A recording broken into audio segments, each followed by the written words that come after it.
What if I told you that the most incredible, powerful engine you will ever own is humming away inside your chest right now? It works nonstop from your very first moment to your very last. Today, we're going to dive into the amazing mechanics of the human heart. We can all feel it beating away, right? But have you ever really stopped to think about what's actually happening in there? How does this little engine of ours really work? Well, that's exactly what we're about to break down. So to really get a handle on the heart, we've got to start with the most basic thing about it. It's rhythm. It's this simple, powerful, and constant beat that, literally keeps us going. Let's take a closer look at what that beat is actually doing. When you boil it all down, the heart's entire job is just this: a push and then a fill. It squeezes to push blood out and then it relaxes to fill right back up. Over and over and over again, something like 100,000 times a day. It's this perfect lifelong rhythm. Okay, so this push and fill thing, how can we really picture it? Well, the best way I know how is with a super simple analogy. I want you to imagine your heart as a sponge. Yep, a sponge. So the first part of this rhythm has a bit of a fancy name. It's called systole. This is the push phase. It's that moment when the heart muscle squeezes down nice and powerful to pump blood out to your entire body. And that's exactly what it's like. Think about a sponge that's full of water. When you clench your fist and squeeze it tight, what happens? All the water gets forced out. That powerful squeeze? That's systole.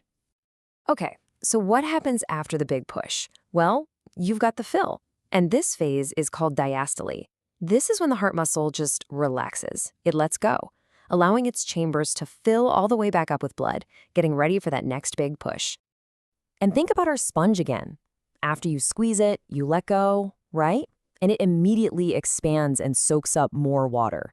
That's diastole, the heart just relaxing and refilling. See? Pretty simple when you think about it like that. So let's just put them side by side. You've got systole, which is the push, the big squeeze. And then you've got diastole, the fill and the rest. This two-step dance is what we call the cardiac cycle, and it moves an unbelievable amount of blood. We're talking about 2,000 gallons every single day.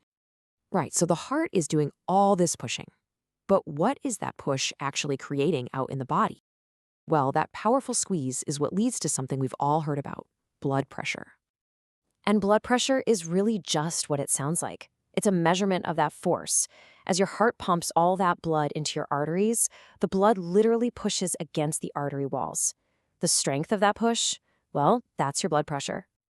To really get the force part of this, let's just tweak our metaphor a little bit. If the sponge helps us picture the action of the heart, thinking of it as a powerful water pump helps us understand the pressure it's creating. So if the heart's the pump, then all your arteries are like a big network of tubes or hoses hooked up to it. And when that pump kicks on, it sends a big surge of water, or blood, flying through all those tubes. And that's all it is, really. It just boils down to this one simple idea. The pressure you feel inside those tubes is all about the force of the push coming from the pump. It's a straight-up cause and effect. And here's the key takeaway. When your heart is in systole, that's the push phase, the pressure in your arteries is at its highest point. Then, when the heart is in diastole, the fill and rest phase, the pressure drops to its lowest point.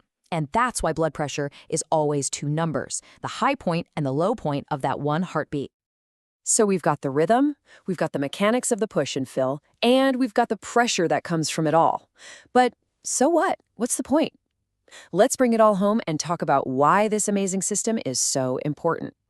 At the end of the day, this is it. This is the whole reason. That constant pressure is what drives oxygen-rich blood to every single cell in your body, from the brain in your head all the way down to the tips of your toes. Without that push, our bodies just wouldn't work. So the next time you feel your own pulse, just take a second. That little steady beat is a perfect engine, just working away nonstop to keep you alive. It's pretty incredible, isn't it? And it kind of makes you wonder, what other amazing things are going on inside us right now that we don't even think about?